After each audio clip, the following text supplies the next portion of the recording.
Yeah, please. Good afternoon, everyone. Thank you for joining us this afternoon on such a special occasion. My name is Richard Florzone. I'm Dalhousie's 11th president, and it's my great pleasure to welcome you here to our agricultural campus in Truro Bible Hill. Thank you for joining us for today's forum with the fantastic and great Temple Grandin. I'm going to introduce someone else to introduce her, but let me just say personally what a delight it is to have Dr. Grandin back on our campus. It's 3 years ago since we awarded her an honorary doctorate for her incredible work, and it's just fabulous to have her back. In fact, I know that you were all so keen to come that actually tickets for this forum sold out in just 5 hours. So it's a testament to just what a warm welcome we want to give Dr. Grandin. I'd like to begin by acknowledging that Dalhousie, and this campus, of course, is located on the traditional unceded territory of the Mi'kmaq people, a good reminder for all of us that we are all treaty people. With me on stage is Elder Jane Abram of the Millbrook First Nation, who will provide a blessing to begin our event. Elder Jane.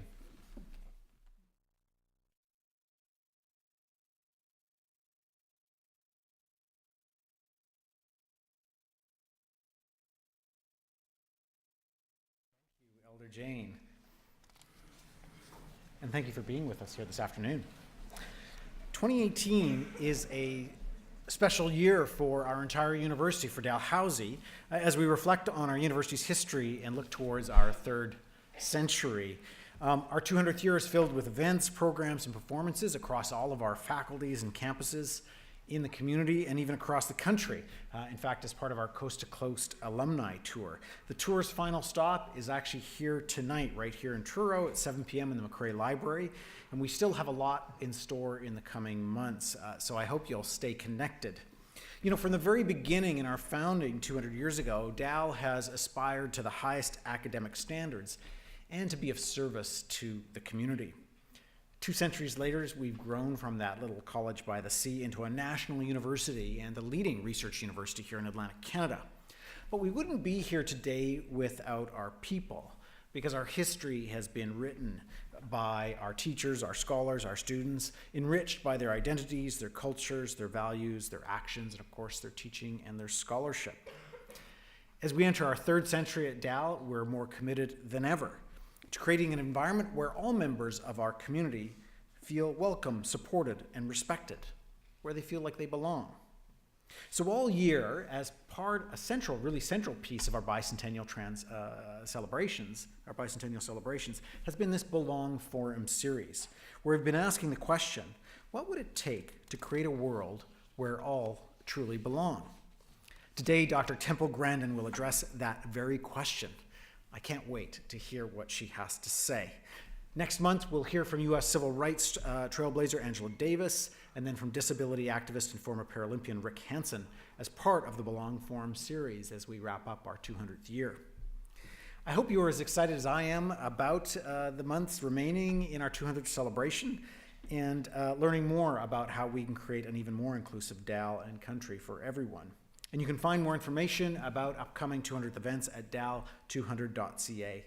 It's now my pleasure to turn the mic over and welcome Faculty of Agriculture's Dr. Miriam Gordon to introduce Dr. Grandin. Dr. Gordon has devoted her career to studying animal behavior, health, and well-being. Please join me in welcoming Dr. Gordon. Thanks so much. Good afternoon, everyone. It's an honor to be here as part of the Belong Forum with Dr. Temple Grandin. My name is Miriam Gordon, and I am the program coordinator for our Certificate in Animal Welfare, and I teach a variety of courses on campus, including animal welfare and domestic animal behavior. I'm also our chair for our Animal Care and Use Committee. As teachers and as human beings, we never know how something we say or do can impact another's life. Such was the case with Dr. Grandin, who was profoundly influenced by her high school science teacher, William Carluck, and by her classmates who mercilessly taunted her. She has since been at the forefront of not one, but 2 revolutionary movements that have made her an international superstar. Named by Time magazine as one of the most influential people in the world, Dr. Grandin is a professor at Colorado State University whose research has led to dramatic improvements in animal welfare in the meat industry. She's also been hugely influential activist in autism awareness, having spent her life overcoming personal and professional obstacles presented by the condition. Speaking today on different kinds of minds, Dr. Grandin will help to answer the question, what would it take to create a world where we all feel like we truly belong? Please join me now in welcoming Dr. Temple Grandin.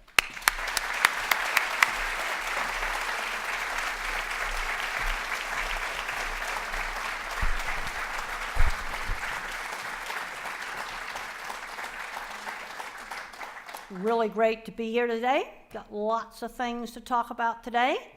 And that's actually my new book, Calling All Minds. One of the things I'm getting very concerned about today is a lot of students aren't good at hands-on skills. I teach a class in livestock handling, and I've been found in the last 5 years that students are having more and more trouble doing the drawing assignment to design a cattle handling facility because they've never used a ruler.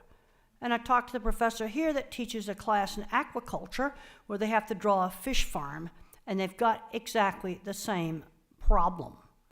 We've got to get hands-on things, back into the schools. Another reason for doing that is things like theater right here. You need to make sure you make use of this theater. Theater is a profession that's not going to be replaced by computers.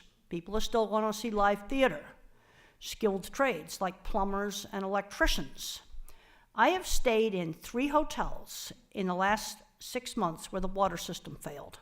They were in major cities. This is something that didn't happen before. No, a lot of the people that ought to be fixing that water system, they've got a special ed label now. Dyslexic, autistic, or whatever. Now this next slide shows my grandfather's patent. My grandfather was the co-inventor of the autopilot for airplanes, and he worked with a guy that was probably on the autism spectrum that came up with this crazy idea of 3 little magnetic coils. And I look at that and I go, wait a minute, it's a cochlear semicircular canals for an airplane. Kind of works on the same idea.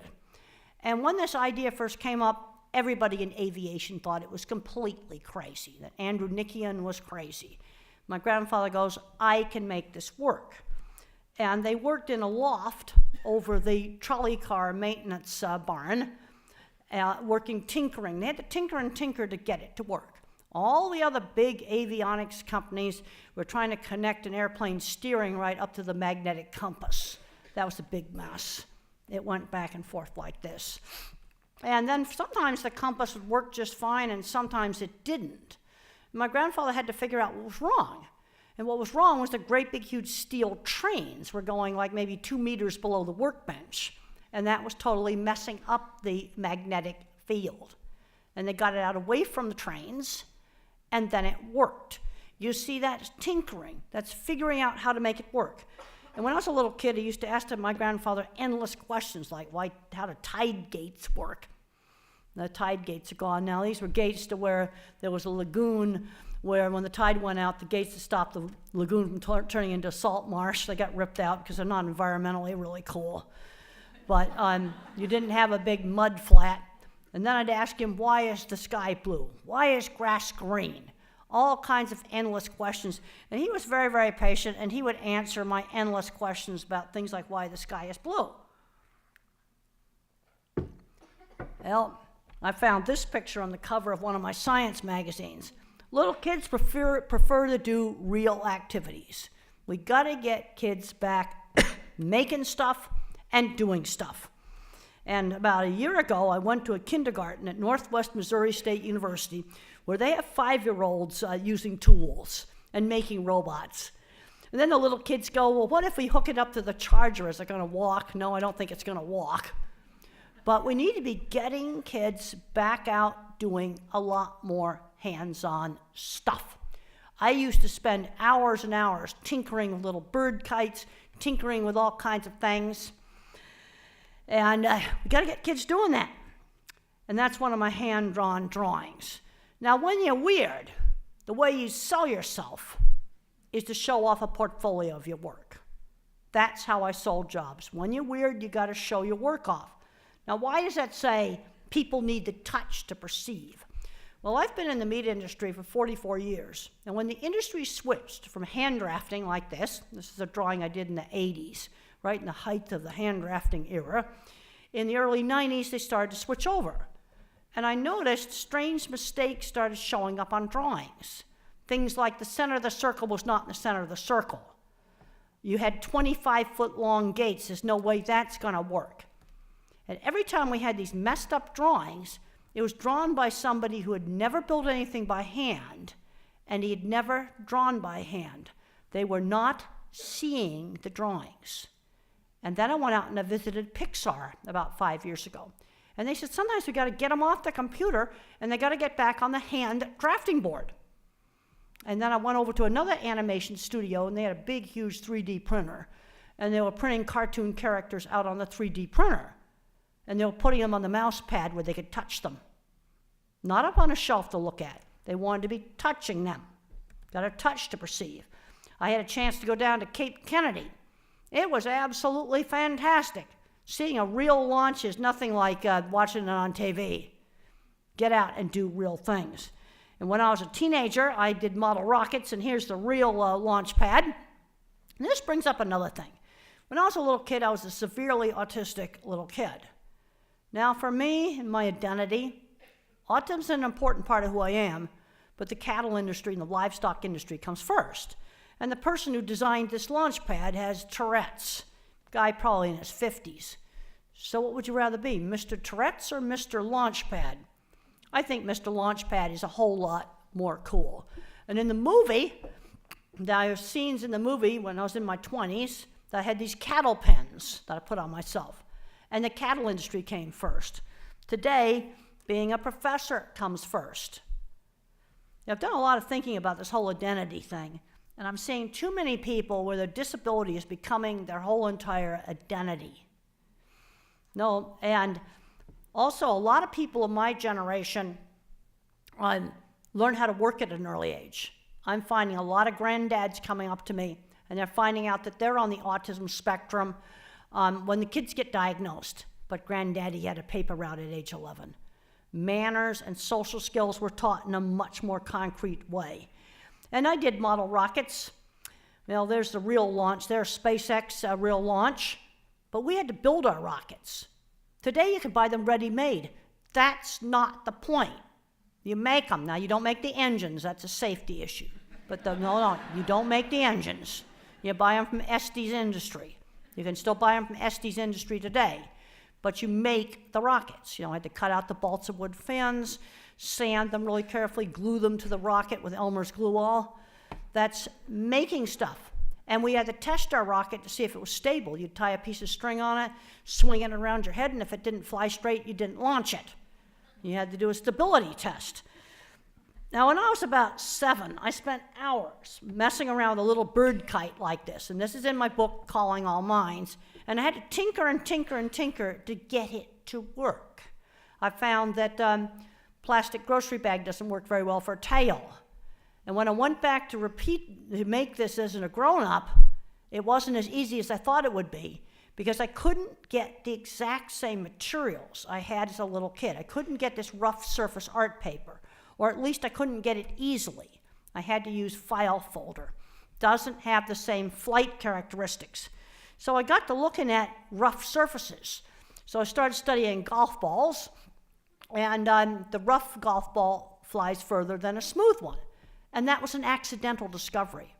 People found their old scuffed up balls worked better than their shiny new ones. See, this is where you need to be observant and notice things like that. Yep, we want to get kids experimenting with stuff. And the thing that makes me really happy, if you go back and look at this, you can see the little wingtips. And then about 20 years ago, I noticed they put these little wingtips on real airplanes. That really made my day. And it helps the plane to save fuel. See, that's the common one there. That's what little wingtip right there. This is what Southwest has got on their planes. And here's another one. The other thing I really like is these are simply patterns for shapes. These are patterns, so simple. The kids can look these patterns up online and understand the patterns because they simply are shapes. And then sometimes people just go crazy. That is just completely crazy. Only one private jet got that weird. No, you don't need to do that. Well, amazed it even flew. I guess it flew. And then you can have one that's a little curl. Now you might wonder, why does that jet engine have a scalloped backside? It makes it quieter. Engineers had to tinker, and the patent is just a shape. And that patent's from Boeing, and it's in Calling All Minds. But somebody had to tinker, because there's a whole bunch of other patents with different shapes. And then when I was in high school, I loved optical illusions because I'd seen them in a science movie. And this brings up a really important thing. Students get interested in stuff they get exposed to when they're in elementary school, high school, college. And I got interested in the beef cattle industry when I was 15 because I went out to my aunt's ranch. We got to get kids out doing stuff. Get them doing stuff. We got to limit the screen time. I'm seeing too many kids getting the label today, getting addicted to video games, and ending up in the basement. No, you've got to get them out doing things, but give them some choices. And when it was time for me to go to my aunt's ranch, I had a choice. I could go out and stay for a week, or I could decide to stay all summer. Not going wasn't one of the choices. Nope, I went out there and I stayed there all summer, and I absolutely loved it.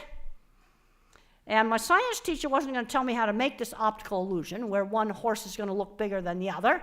He wanted me to figure it out for myself. And I got one hint. And that one hint is in the titles for the HBO movie, Seeing This Shape. It wasn't all that easy making this. Actually, recreating this as a grown-up was easy. This was the easy one. The hard one was some of my other projects that are in the book. Okay. Schools need to be keeping these classes in. Art, sewing, music, theater, woodworking, auto shop, creative writing, welding, where you can read blueprints. And I read a really interesting article just the other day in Business Week magazine down in the States. And it was about the Marines Innovation Boot Camp. Okay, what is that? Well, they get some soldiers and they have them just figure out how to make stuff. And they use simple things like cardboard and stuff like that, and junk they can find on the base.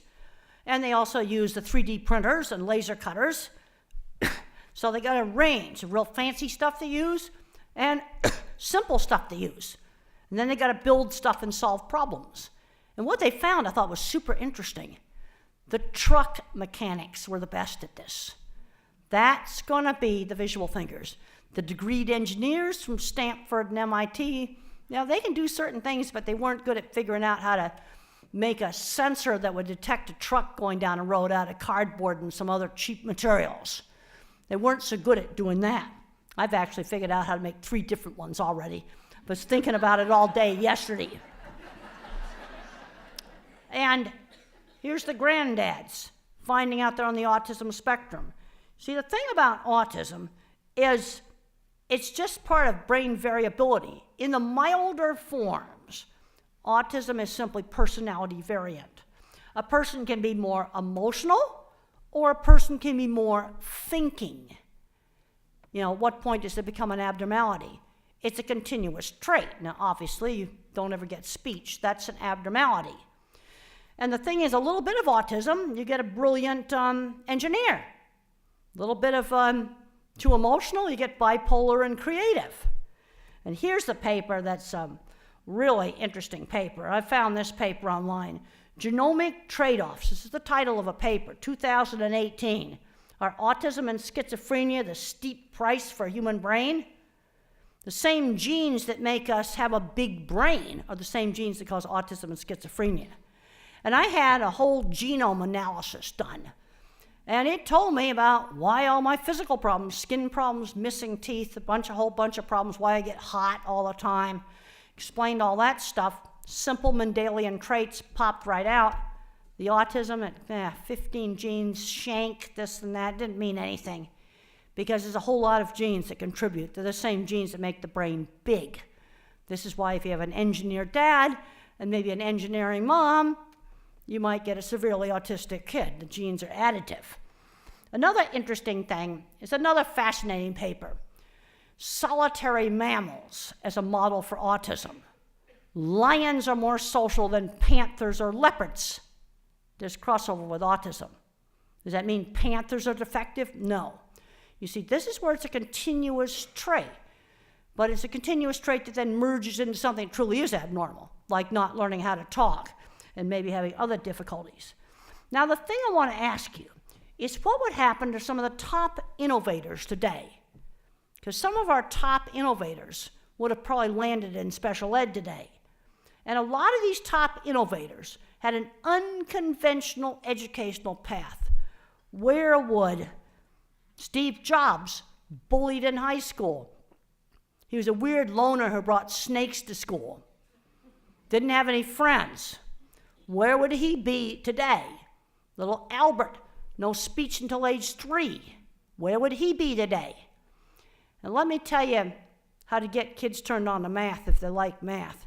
You can go on Google Images and find fantastic visual mathematical things. Use Google Images and use search with math terms, geometry, trigonometry, solid geometry, fractals.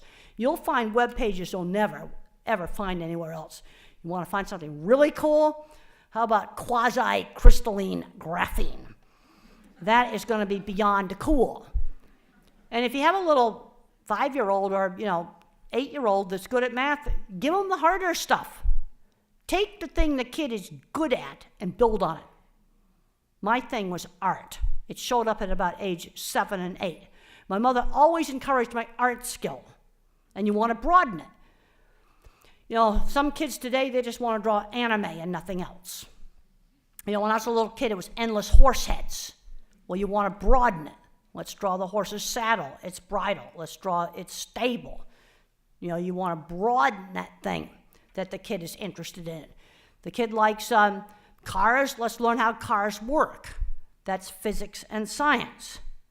I'm seeing too many kids getting labeled autistic, dyslexic, ADHD, and I'm worried about them getting screened out and going nowhere.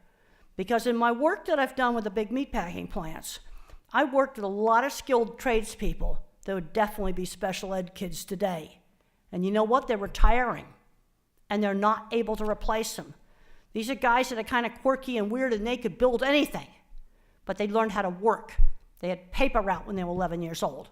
These kids have got to learn how to work. Needs to start with church jobs at around age 11. Mother got me a sewing job when I was 13. I was cleaning horse stalls at 15. And when you get into college, do internships. Try on careers. There's a lot of CEOs of major businesses that are dyslexic. Dyslexics have vision. Okay, let me give you a couple little hints for kids having trouble with reading. Ask a child, if he has trouble with reading, if they ever see the print jiggle on the page. Try different pale colored paper. Print the work on maybe light gray, light tan, light lavender, light blue, real pale pastel papers. Another trick is to get a piece of cardboard and cut a slot in it.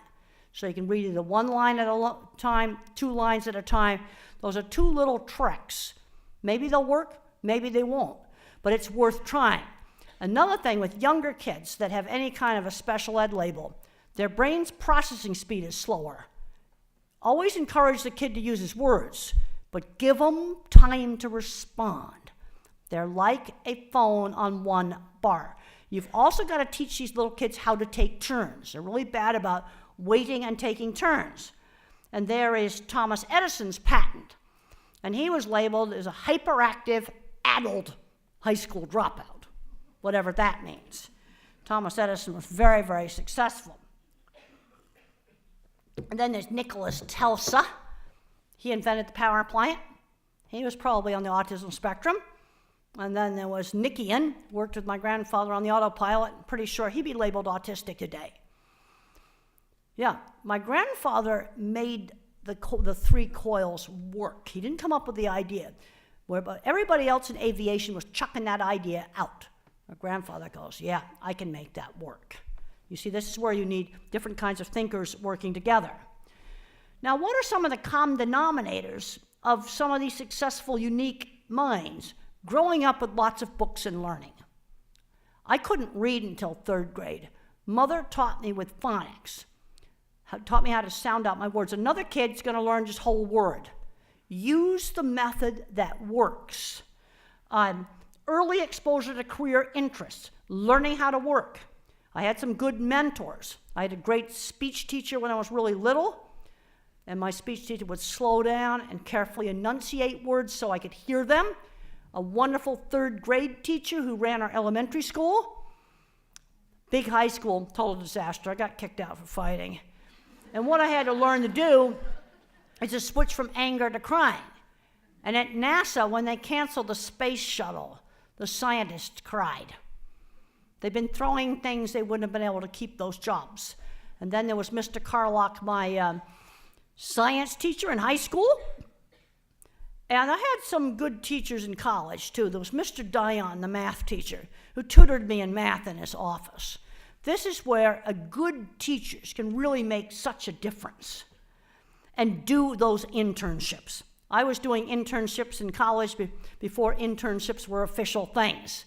My mother and the college just found them. My favorite books when I was a kid, one was about famous inventors, and the other, Black Beauty.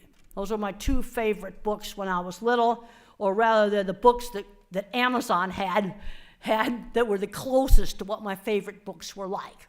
Of course, my favorite book now for kids is Calling All Minds. And Calling All Minds, how to think and create like an inventor, because I want to get kids out making stuff.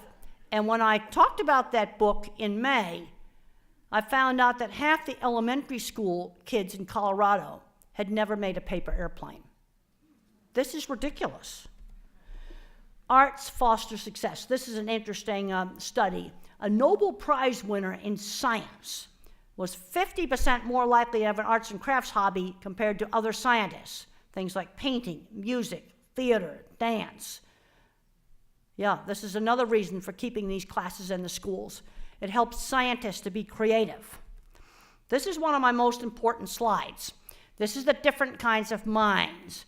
I am a photorealistic visual thinker or object visualizer. Everything I think about is a picture. Okay, I'm thinking about what I ate at the hotel this morning. I am seeing it. Hampton Inn's really quite good. Yeah, and now I'm starting to see other hotels. Now I'm seeing some other hotels that were not so good. Like Pittsburgh Sheridan with its broken water supply. That was not good. But you see, a visual thinker thinks in specific pictures. Now, the person that thinks in words tends to overgeneralize. A lot of vague educational theories. And then you have the mathematical mind. These are your engineers. They think in patterns. So you have a photorealistic visual thinker, object visualizer, that's what the scientists call it. Or you have a spatial visualizer that's good at math. It's patterns instead of pictures. But you engineers need us object visualizers to prevent messes like Fukushima. The Fukushima mess happened because they didn't put in watertight doors to protect the electrically operated emergency cooling pump. I can't design a nuclear reactor, but there's no way I would have not had watertight doors. You see, and what I've learned about the mathematical mind is they don't see the water going in there. You see, engineers calculate risk. Visual thinkers see risk. Like, okay, maybe this tree could fall on the house. It's getting rotten. You know, that'd be the kind of thing that a visual thinker would tend to see. So there's different kinds of thinkers. Let's take something like the iPhone. Steve Jobs was an artist. That's why the phone's easy to use. An artist designed the interface, and the engineers had to make the innards work. This is where you've got to have both kinds of minds. Then you have auditory thinkers. They don't like visual stuff. They're going to be good at sales. They're going to be good at auditory thing. And when I was young and first starting my work with animals, I thought everybody thought the way I did. I didn't know why it wasn't obvious to other people to not look at what cattle were seeing when they were going through the chute. And if the cattle saw a coat on a fence, they'd stop at it. And there's a brain scan showing my visual thinking circuit. There's another view of my visual thinking circuit. And this shows the trashed out algebra department. I absolutely couldn't do algebra. I never have done it. And I flunked the GRE in math. So how did I manage to get through college? Because in '67, when I took math, the required class was finite math, probability and statistics. And with tutoring, I could do that. I'm worried that strict things like algebra requirements will screen out the visual thinkers. You need us. Yes, Pittsburgh, Sheridan, they don't get that. Those pipes fixed in the street, which the city of Pittsburgh's neglected, and its water system's gonna break again. And we came this close to having a 900-person conference with porta potties. Wouldn't that have been a mess? Another problem is working memory. A lot of kids that get learning problems, they don't have any working memory. And so you gotta not load it. Now for doing engineering and doing design work, you don't need working memory. But for things like making change, you do. And any task that involves a sequence of steps, you need to give them a pilot's checklist. And when I worked in dairy, when I was in graduate school, they had a checklist on the wall of setting up the milking equipment and then cleaning it. That checklist saved me. So you give them a pilot's checklist. That's an easy thing to do. Also, for first jobs, I want to avoid the hectic multitasking jobs like McDonald's. Kinds of things that have worked well have been office supply stores, ice cream shops, and believe it or not, car dealerships. There's been 3 cases where kids with autism have just gone in and started selling cars because they had knowledge of the product. This is what Thomas Edison had to say about mathematicians. I'm not a mathematician. I can always hire some mathematicians, but they can't hire me. And there's my book, The Autistic Brain, where I give you evidence-based for these different kinds of minds. I have since gone on to Google Scholar using keywords object visualizer and visual spatial. Put all those keywords in there, I'm finding new papers that support that these different kinds of minds actually do exist. And some of the visual thinkers need to be going into a skilled trade. But how are you going to know if becoming an electrician, a welder, a plumber be the right thing for you if you don't try it? And don't stick your nose up at skilled trades. We were building big, complicated stuff, like at Better Beef and at other plants here in Canada and other countries. No, some of this work's really complicated. And I'm worried about too many of our visual thinkers going into special ed where they shouldn't be. I'm worried about the visual minds getting screened out. Another problem in science is reproducing of scientific results. And the problem is minor differences in methods can totally change results. Like maybe one cancer researcher really shakes their cells up really hard like this, and another one just does this. It changes the results. When I review journal articles, I'm all over the methods. Wait a minute, you didn't tell me exactly what you did in this experiment. I'll let somebody else do the statistics. But I find big glaring gaps in the methods of papers. And this will often explain why sometimes scientific results are not repeatable. And there's Grace Murray Hopper, early computer pioneer, and she was absolutely horrible at Latin. Totally horrible at Latin, brilliant in math. Now this is Stephen Hawking's Penrose geometry. You want to find cool things online for math kids, type Penrose geometry into Google for images. And Stephen Hawking had to do kind of a visual kind of math because Stephen Hawking couldn't write. He had to do it in his head. And sometimes they'll say for some of these kids, well, you got to write out how you do it. They don't think the same way. Let them do it in their head. I'll take a few precautions against cheating, and then once I've ruled that out, let them do it in their head. Isn't that cool? Penrose tiling. And looking at the mathematics of that. Or quasi-crystalline graphene. Now, Stephen Hawking had a really good thing to say about disability. He said, concentrate on the things that your disability doesn't prevent you from doing well. And the one thing that he could do well was mathematics in his head. So that's what he concentrated on. I want to be looking at what people can do. That's what I want to be looking at.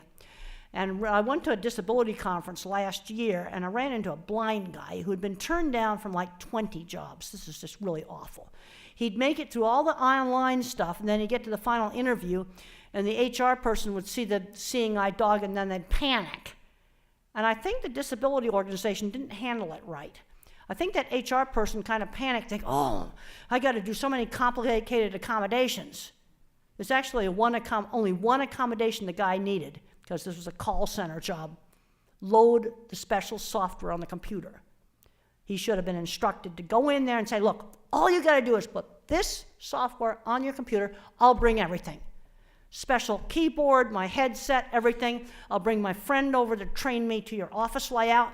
That's going to take 3 days. Just try me. It's all you have to do. Load one little bit of software. You see, if it had been presented to the HR person that way, he probably would have gotten the job. The other thing I've learned is I've spent years in construction. I'd sell a job, design that job, supervise its construction. I've been over here at Better Beef. I've been at the Cargill plant when they put that stuff in, and I was down at Lakeside when they put their stuff in. That was like 20 years ago at Lakeside. And the thing I learned from working in construction, there's an urgency. You got to figure out how to get the job done. And if you don't have parts, you get the parts. And then we'd pick the horn up and we'd call until we found the parts, or maybe we didn't find them. But I'm seeing a lot of people in education are kind of passive. No, construction is more of a can-do. You know, how do we get this person a good job? When I heard about that blind person getting turned down from all those jobs, it was just awful. He seemed like a really smart guy. But I don't think he was instructed right on how to handle that HR person who was freaking out when they saw the dog. I had a blind roommate. It's really easy. Just don't leave any of your junk on the floor. And she'd probably find it with her cane anyway. Wasn't really hard at all. And there's Stephen Hawking having an absolute great time on the weightless airplane. He looks really happy there. Okay, visual thinkers like me, artificial intelligence, autism and ADHD and dyslexia. We are all bottom-up thinkers. Concepts are formed from specific examples. It's the opposite of verbal thinking. Verbal thinkers tend to way overgeneralize. They go, what do I do to have an inclusive classroom? What do I do about autistic kids in the classroom? Well, I don't know. If the kid's 3 years old, I can give you just a canned answer. But once the kid's older, I've got to know, is he getting bullied? Is he having trouble with noise sensitivity? Let me tell you how noise. Let's say your kid's scared to death of the vacuum cleaner. Have the kid control it. Let the kid play with it, where he or she controls the sound. They're wearing headsets all the time, block out the noise, try to get them, encourage them to have them off. They leave them on all the time, the ears are going to get more sensitive. What's important is giving that kid control. Top-down thinkers overgeneralize. I'm fighting this all the time. I'll have people say, what do I do about a crazy dog? I don't know. What does your dog do? So now I'm visualizing little white, fluffy, crazy, happy jumping on me, or big, snarly, nasty. Now I'm going to this hotel in Harrisburg, Pennsylvania, where I had to spend the night there because a plane got diverted. And we stayed in this hotel, and there was a dog barking in the next room. And I went down to the desk, and I said, well, maybe we can move this dog up to the office. And we opened the door to this room, and in a very flimsy cage. We weren't going to mess with him. You see, but that is something specific. That's the important thing. It's specific when I'm thinking nasty, nasty crazy versus nice crazy. And here's a phone app that can diagnose melanoma. I'll tell you the jobs you're going to get lost. I wouldn't bother studying to be a cancer doctor, radiology, dermatology. Computers are going to be able to take over a lot of this very highly specialized stuff. They're not going to replace the more general stuff. They're not going to fix the water supply.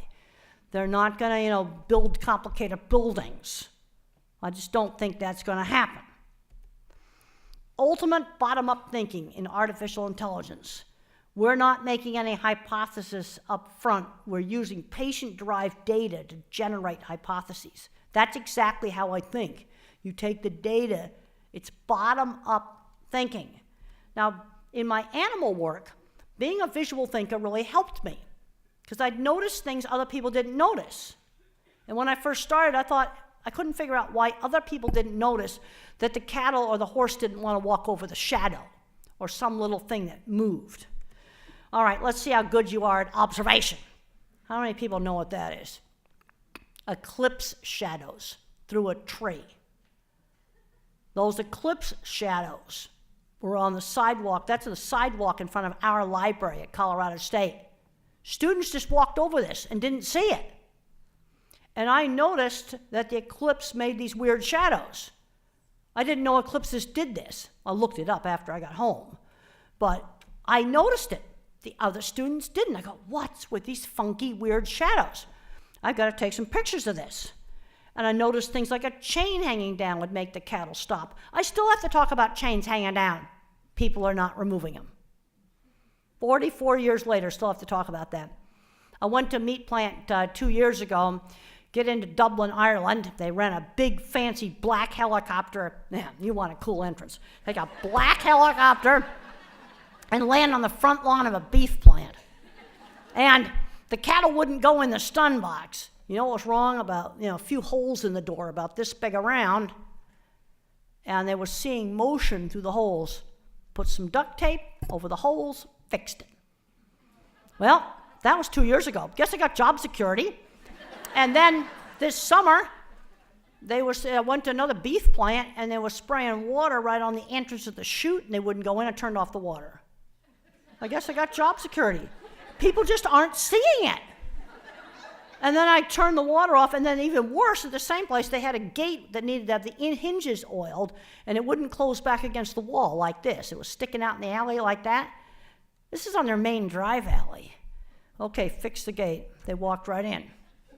They simply weren't seeing this. And they had some new management. I don't think it's stupidity. When I was young, I made the mistake of calling it stupidity. They just don't see it. And then when I point it out to them and I fix it, then they do see it. There's a little piece of yellow tape that's spooking the cattle. Non-slip flooring, got to have that for animals. They panic when they start to slip. All right, how many people saw that animal is looking at a sunbeam? Raise your hand. Good, we're doing pretty good here. You know who does really terrible at this? Mathematically inclined engineers. And you know who does really well at this? Elementary school kids. Serious. Elementary school kids are more visual. Now, animal memories are sensory-based. Their memories are not words, pictures, sounds, smells. It's a sensory-based world. You want to understand animals, you got to get away from words. You want to understand some of these kids that are nonverbal, you got to get away from words. And if anybody is working with people with autism that remain nonverbal, there's some good books you need to pick up online. And one of them is Carly's Voice right here in Canada. These are people that are nonverbal, that type independently. Another one is How Can I Talk If My Lips Don't Move? How Can I Talk If My Lips Don't Move? You have to get that one on Amazon probably.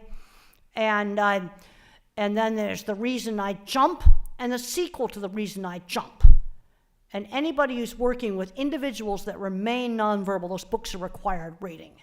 They describe a sensory jumbled up world where seeing and hearing is giving jumbled information. Okay, early exposure to career interests. Yes, I rode horses, did carpentry, experimental psychology class. I also had a really good animal behavior class when I was in college. That was another thing that got me interested. And this is where good teachers make a difference. Now, when you're weird, you got to impress your customers by showing off your work. And I'll say to, the mom will say, well, my kid's a good artist. I said, have you got some of the work on your phone? Why don't you sell your kids a gig? Sell them a job. And you need to have your stuff professionally presented. There is the dip fat drawing that I did for the feed yards. This is a drawing I did in the 70s. And people thought it was real weird, and I'd show them this drawing, and they go, oh, wow, you may be weird, you did that. And there's my brochure, real professional. What you want when you show your portfolio off is a 30-second wow. The mistake that people make is to put too much junk in it, and it needs to be neatly presented. So let's say it's mathematics and programming. You want a bit of code about that long that someone can quickly read and go, wow, that's really good. And presented nicely with a title. Say this code is in this language and it works on this platform and does such and such. Something where somebody can look at that in about a minute. That's how you hook busy executives. In fact, sending of this package of information was how I sold Cargill on designing the front end of every plant in North America. There's the original dip vats, back when we mostly did black and white pictures, because colored printing cost an absolute fortune in the 70s. And there's the one that they built for the movie, which makes me really happy. They duplicated my jobs, my projects. And there's a scene in the movie that's really important, where I go up and I get the editor's card. That was really important in helping me start my career, writing for that farm magazine. That's another important thing that helped get my career going. And there's my 2 first jobs just starting out there. And on the job at the Swift plant in '74, I criticized some welding in a really rude way, and I said it looked like pigeon had doo-dooed on it. And the plant engineer, Harley, he handled it right. He pulled me into his office and said I had to apologize for that rude comment. He also explained to me that Whitey's welds weren't pretty, but they were sturdy. He also explained to me that he employed Whitey, and if I didn't like his welding, I should have come to him first. But he didn't scream at me. He explained to me what I should do. And that's how you coach somebody that's on the autism spectrum. Different kinds of minds complement each other in the meat industry. Let's take these great big plants, like a Better Beef or whatever. Visual thinkers such as me, we lay out the whole plant. We're the drafting department. Then you got the clever guys in the shop that can invent equipment. And then you got your mathematical guys, they're going to do your boilers, your refrigeration, your soil compaction, your roof trusses. So you need to have the whole team. The whole team is really important. And this shows a center track restrainer in a brand new plant before it started up. I like to show this at educational conferences. I call this slide heavy metal, because I want to show parents, don't stick your nose up at this steel work. Stupid people don't do this kind of steel work. You see, there's a tendency to sort of stick their nose up at, about skilled trades. Well, you've had problems with ice here, ice in Canada, that tore down the electric wires and things like this. We've had storms. We need people to become, work on the utility wires and stuff like that. And there's one of my projects. This is one of the pictures I put in my brochure, sell jobs. This is an early picture from the 70s. That's another picture from the 80s. These are the things that I put in my brochure to show. I'd have the drawing, I'd have the brochure, then I'd have some plastic pages with some of these pictures in it, a couple of trade magazine articles, and a cover letter. That's all I put in it. 30-second wow. And then present your stuff. You can take professional pictures with an iPhone. I took lots of pictures on the tailgate of my pickup truck or on the tables at the pool because I didn't have a copy stand. I just waited until the sun was right. Nobody has to know it was on the back of a pickup. I made darn sure it didn't shout. And you take pictures of the artwork, don't have a spiral-bound notebook showing in it or the floor or something like that showing. Maybe take some editing software and crop it, or just take it in such a way so you don't have to crop it. That's easy to do with a phone. You can do all this stuff with an iPhone. I took those SpaceX launch pictures with an iPhone. I couldn't believe the camera on it. And there's a job that's up here in Canada that I designed. And I think I'm doing pretty good. Half the cattle in North America are handled in equipment I designed. And I get asked all the time, what am I the most proud of? When I first started, I thought I could fix everything with engineering. First 10 years of my career, engineering could fix everything. I could design equipment to replace management. No way. Half my clients tore stuff up and wrecked it. The thing that really changed it was a simple scoring system I developed to assess how the meatpacking plant worked, and then having the power of McDonald's behind me to implement it. Yes, you need to have good equipment. It's the same thing in education. Oh, they think if they give every kid a laptop, that's going to make school wonderful. Doesn't. That doesn't replace the teaching. And teaching doesn't get enough credit. And in the livestock industry, good stockmanship doesn't get enough credit. It's a highly skilled job, and it's not getting enough credit. And there's the center track restrainer diagram. If you want to see it work, you can go to Beef Plant Video Tour with Temple Grandin. I'm not going to show that right now. So here are the things I measure. But the trick is figuring out what's important to measure. I think in education, one of the things we need to be measuring is where is a person 10 years after high school? That's what we really need to be measuring. I can tell you places I don't want them: jail, addicted to drugs, in the basement playing video games.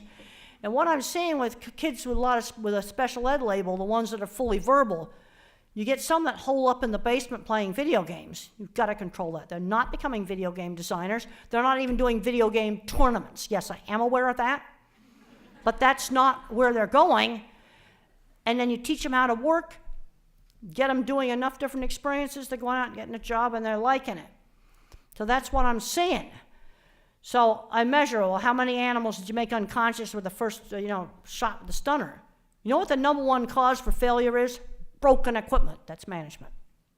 Then I found that vocalization was a really good measure. You're slamming doors on cattle and hitting them with electric pries, they're gonna moo.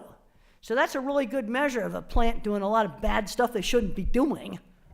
I don't want to hear any mooing coming out of the stunning area. But it's figuring out what are the things to measure. It's like traffic. Let's say in traffic, you could only measure 3 things. What 3 things would you measure and enforce to get maximum public safety? Okay, I want someone to tell me. What 3 things would you measure? Speed, yes. What? Flow? No. The police don't enforce flow of traffic. They enforce speed. That's one of them. Stopping violations, yes. But the big gorilla is drunk driving. And that's measured with a breathalyzer that gives you a number, gives you a reading. And then I would do texting, and I would also do seat belts. But the reason why I'm not putting the seat belts in the top 3 is they protect me. They don't protect you against me. So that's why they're not in the top 5, in the top 3. Now you see how I'm thinking here on the critical control point approach. I'm not telling you how to build a plant. They are not telling you how to build a car. But there's certain things that you don't do in the car. Yeah, there's a few things it has to have. It's got to have brake lights. It's got to have brakes. Yeah, there's a few things it has to have. So when we first started doing this, only 30% of the plants could pass the stunning scoring because of busted equipment. Then when we got the power of McDonald's behind it, people had to start doing maintenance and had to start doing things right. And the thing I'm really proud of is out of 75 plants they had in the U.S., that were on the McDonald's approved supplier list, only 3 had to buy something expensive. Everybody else we fixed with non-slip flooring, with lighting, add a light so that the cattle don't like to go into the dark. I get asked all the time, do animals know they're gonna get slaughtered? I've been in situations where the cattle wouldn't go into a slaughter plant because a paper towel was hanging out of the dispenser and moving like this. So I moved the paper towel, and then they went in. We also found that 3 plant managers had to be fired. That was another thing we found. See, this gets back to management. And, when I learned that the way I think is different from verbal thinking, it gave me a lot of insight. See, the first step in figuring out how different minds can work together is you have to be aware that they exist. Then you can start seeing how they can work together. And that's my last slide. The world definitely needs all kinds of minds. We've got to make sure we don't screen out the different kinds of minds. Now, I think it's my understanding we're going to do question and answer in these chairs over here. So I guess I move over there now. I'm not supposed to take any questions off the audience. And then afterwards, we're going to have book signing, and I'll be happy that they got books for sale out there. I'm a shameless promoter of books. Okay, well, thank you for coming, and we're going to go over to those chairs.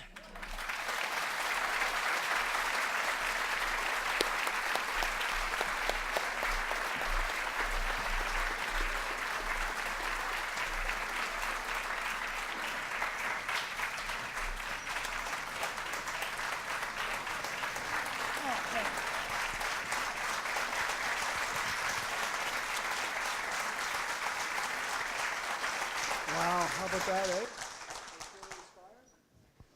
Very inspirational. Hi, my name is Paul Withers. I'm from the CBC in Halifax. We are thrilled to be part of the Dalhousies' 200th anniversary special, and really thrilled to be at Dal's Agricultural Campus again. It's always great to come up here. How's that? Is that a bit better? There you go. Great to be here at Dalhousie's Agricultural Campus. There's always somebody interesting here, but maybe no one as interesting as Dr. Grandin. So we're going to take some questions from the audience here. We have 2 student volunteers with microphones who are happy to take your questions. So let's have a couple of questions for Dr. Grandin. What an inspiring speech. Gonna pick somebody. Yep, somebody's up there. If you don't come forward, she's going to pick on I'm you. gonna pick somebody. Okay, there's somebody right there. There he is. I have 2 kids on the spectrum, and both with very different personalities. How do you suggest... First of all, how old are these kids? One is 9 and one is 7. Okay, I've got to get some, see, again, being more specific, I've got to get some idea of the age. Okay. Sure. So what I find, particularly for my son, who's the older one, who's 9, is that it's very hard to balance giving him the push to try things and to tinker, because he gets very frustrated when He gets things frustrated. What we got to do is you got to stretch these kids. Mm-hmm. I'll tell you something you don't do for a first job. Shove somebody into a really busy store at Christmas rush. You see, that's way too hectic. You've got to stretch just outside the comfort zone. Give them some choices. You can say, well, you could do karate, you could do robotics. You know, give them some choices. But you're not, one choice is not, you're not going to have us sitting in your room all day playing video games. We have got to control the screen time. Got to. Because the kids that are just, you know, going 6 hours a day on video games, they're not having good outcomes. They're not becoming designers. They're not even becoming video game tournament, you know, people. They're not doing anything where they could make a living doing it. It's 1 hour a day. That means the YouTube videos, all of the non-academic screen time, I don't believe in banning it, but it's got to be severely limited because they're not having good outcomes. So I have to have a specific example. What are you trying to get him to do where he's freaking out on you? Well, he is a tinkerer, and He's a tinkerer? He is a tinkerer, absolutely. But what he finds is, I find, is that as soon as something that he's got planned, he tries and it doesn't work, he goes immediately to, I'm never going to be able to No, get but it this to is work. this is when I did that optical illusion room. Mm-hmm. There's some scenes in the movie where I busted the cardboard. Well, my science teacher wasn't gonna, he wanted me to figure it out for myself. You've got to have the persistence to do that. You see, now with the bird kites, I tinkered and I didn't get mad. I would just get another piece of paper and try it another way, reinforce it with tape in a different way. All right. Thank you very much. Very good. You have a question? I don't think that mic's working.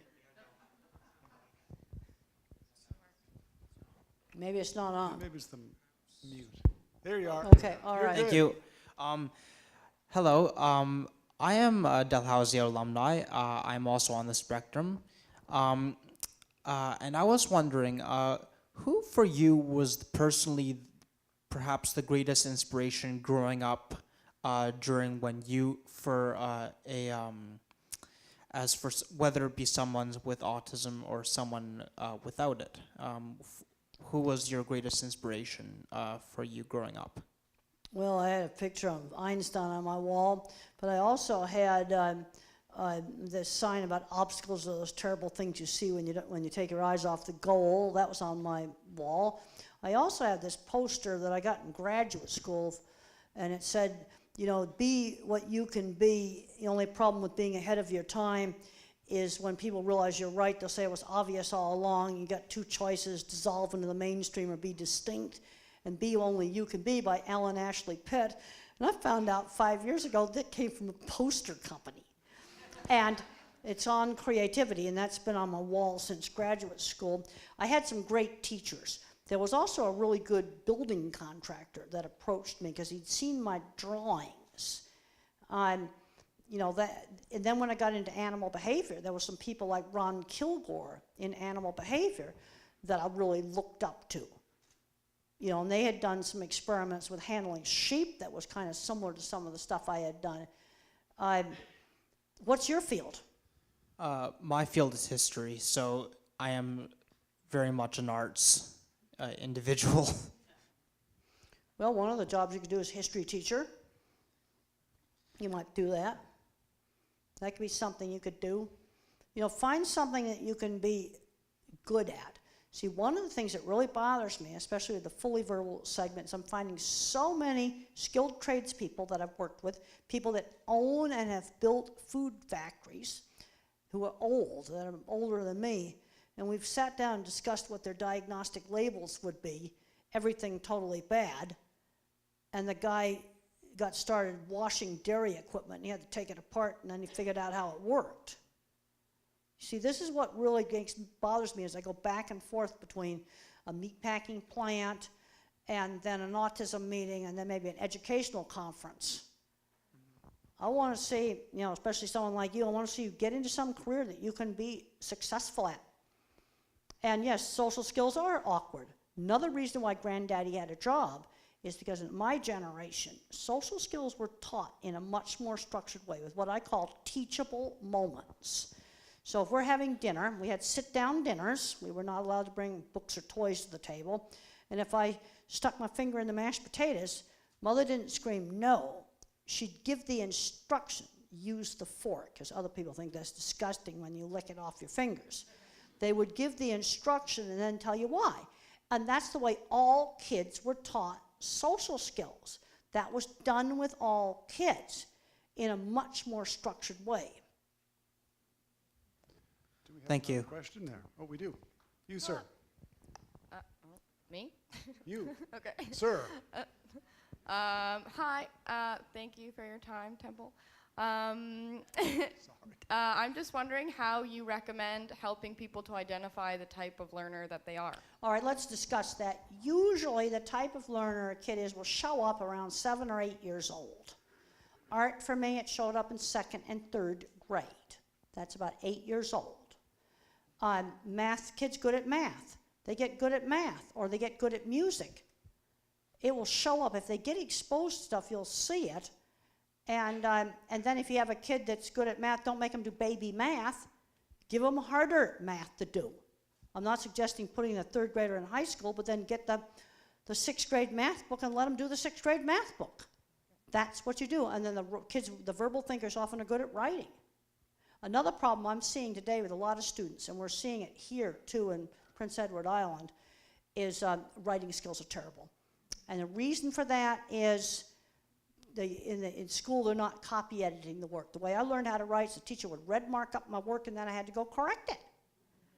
And we've got graduate students who are really awful writing skills and run on sentences. And it's happening here too, because we had a discussion about it this morning.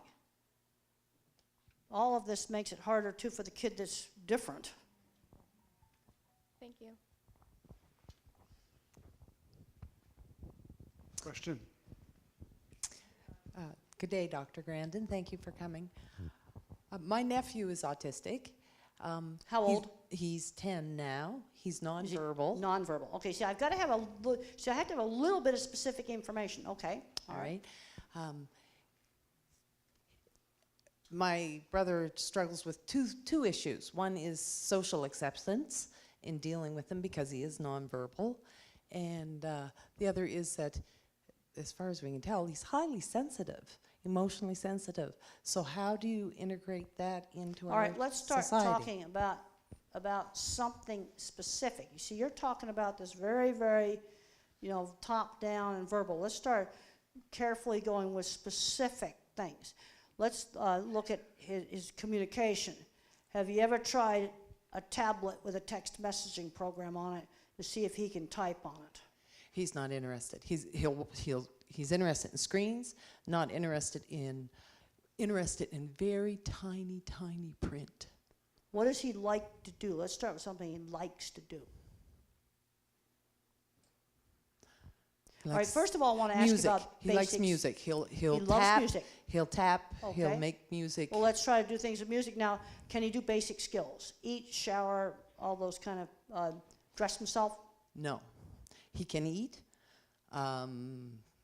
Is it dressing problems, motor control issues? Yes. Okay, see, this is where, you see, I have to, since I'm a visual thinker, I'm not asking these questions to be obnoxious.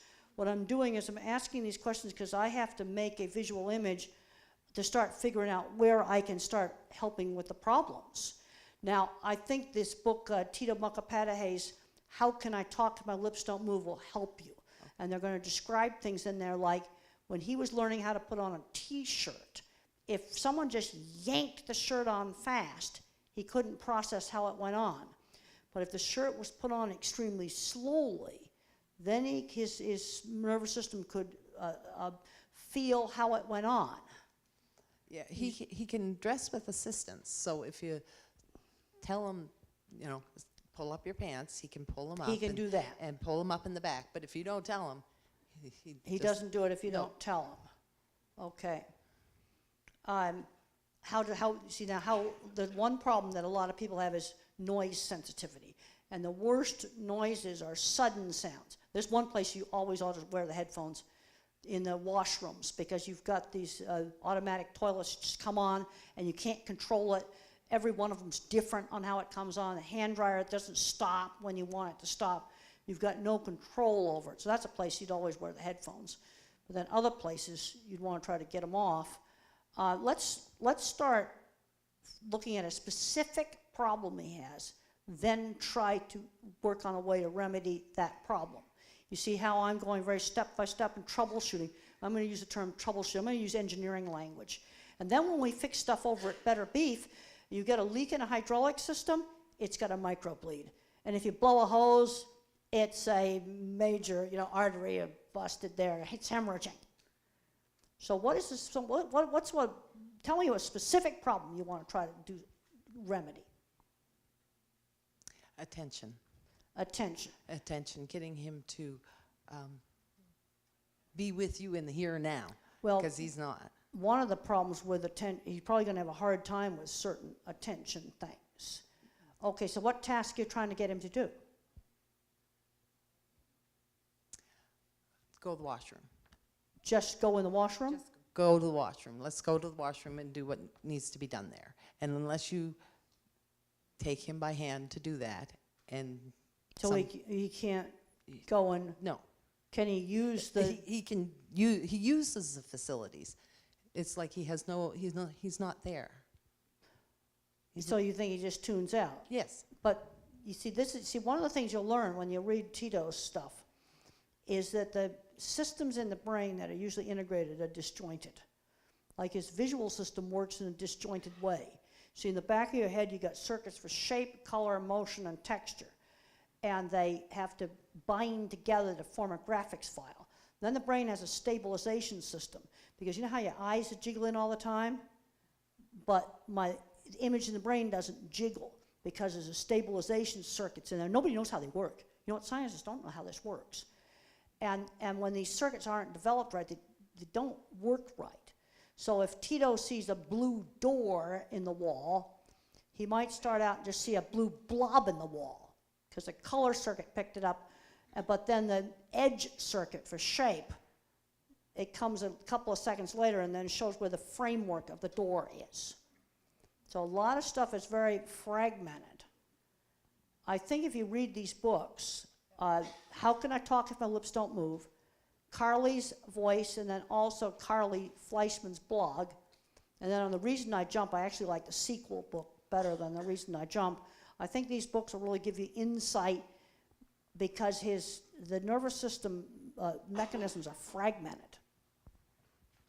Let me try and see if we have time for one more question. I'm told we do have someone right there. Oh, we've got someone who's I'm right sorry there. about going on so long about this, but this is just some of the basic stuff. You see, the thing that's interesting about someone like Tito is he's one of the ones that's nonverbal. He types independently, but it takes tremendous effort to control himself and to screen out the other sensory stimuli. He gets very tired doing it. We're going to try for just a couple more quick questions. Okay? Okay, this is not really a question, it's more of a comment that you said the line, don't identify with what you're diagnosed, identify with what you aspire to. Is that? Well, I went basically so said, fast I that- didn't say that I don't identify with being autistic at all. You overthought that. What I said is autism is an important part of who I am, but being a college professor, or back in my 20s, getting ahead in the cattle industry, that came first. Isn't it? I wouldn't want to change and not be autistic. I like the logical way how I think. That I like. And I wouldn't want to change that. But then when I go down to Cape Kennedy, you see, and a lot of that's down in NASA, see, a lot of those people are my generation. And you've got a guy in his 50s designing launch pads. You've got another guy who's designing control rooms who's dyslexic. Then you go out to Silicon Valley, they're all on the spectrum. Oh, yes. Go look up some of the depositions and stuff and the congressional hearings. Just go look them up. They're all online. I'll let you decide for yourself. We have somebody right down here. Oh, have you lost your microphone? Oh, here it comes. So I hope that answered your question. Dr. Grant, it's lovely to see you in person. I've spoken with you on the phone a couple of times. I am the mother of an autistic son. He's 30 right now, and he attends a work program for people with disabilities on a Okay. daily basis. My biggest problem is that he is self-injurious, and it's usually brought on by sudden changes, Surprises scare. surprises. Sudden changes scare. Cause a big fear reaction. Exactly. The other thing that helps with some of this self-injury is they don't even realize that they're doing it. No, and That's the other problem, because there's body boundary issues. And he's actually hitting himself so hard now that he's leaving marks. He usually does this. Oh, that's not good. And I've tried using stress balls, I've tried using boxing gloves, but it appears that he doesn't get the same sensation when he's hitting himself, so he won't wear them. Is there anything else that I can I do? would recommend getting a book by Steve Edelson. You'll have to buy it on Amazon. Steve Edelson, and it's on self-injurious behavior. It has all the latest research. Now, sometimes on self-injury, you see if you do an intervention right when he's doing it, that doesn't work. But if you do things where he can get sensory input, over a period of time, sometimes that helps it. Okay. Like pressure. Like I have my squeezing machine with deep pressure. I've tried that using the weighted blankets and And things did like that help at all? No, it didn't. Now, is he on any medication? No. I've tried medication, but I found that I would rather have my son the way he is than be a zombie. Well, you don't want to be a zombie. Let me No, just talk no. about medication. I take medication. It saved me. I take a small dose of dysipramine, an old-fashioned antidepressant. I'm definitely not a zombie. No. And what that did for me is it stopped the constant panic attacks. Okay. My fear system was bigger than normal. You see, you get a little bit of the right meds, then you're not a zombie. This business of making zombies out of people, that I definitely, No. You said Definitely. dysipramine well, that is what you're taking? dysipramine, but I take it for anxiety. Okay. That may not work for your son. I'd recommend that you get my book, The Way I See It. I discuss medication in there. Okay. Again, you have to go to Amazon for that. But you get a little bit of the right med, things can really work. Okay. And another mistake that gets made with meds is too high a dose. That's Sometimes you was the just need a problem. little dose. Like I wrote in one of my books that Donna Williams, that a lot of couldn't stand big noisy convention center. And when she tried one little tiny microdose of Risperdal, microdose, she could tolerate convention center. You see, a little bit of the right med done right can sometimes really work. Okay. Too much, you've got a zombie, and that's what was bad. happening, yeah. And that's bad. And the way I see it, book's got updated medical stuff in it. And there's also a book that from Future Horizons called The Medical Guide to Autism. And it's written by an old doctor that's really wise. I did a foreword for it. I'd recommend picking that up online. Okay. And then very careful experimentation with small amounts of things. The mistake that gets made with medication is every time there's a problem, they just put more doses on it. Exactly. Well, that's stupid. Yeah. That is stupid. No, what you want to do is figure out the small amount that what's going to actually work. Okay. Thank you very much. Okay. Thank you, Dr. Grandin, and thank everybody in the audience for their questions. I'm told that we do have to wrap it up right now. But as you might have heard from Dr. Grandin, there is another opportunity to see her at a book signing just right behind this room right here. So let's do that. We also have a student who wants to say a thank you to Dr. Grandin, so let's do that now.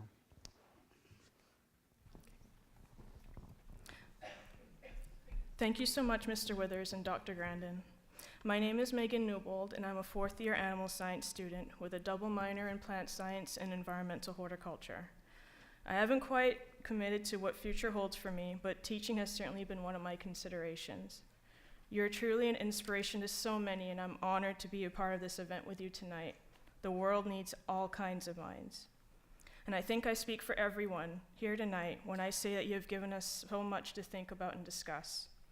Dr. Grandin, on behalf of Dalhousie University, it is my pleasure to present you with this gift, a blanket made with the wool from our sheep flock here on the agricultural campus. Oh, thank you.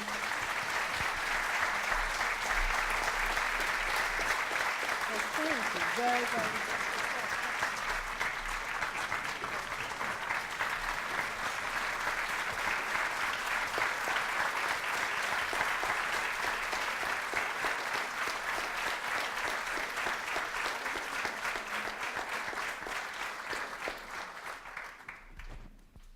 Well, that's very much for coming.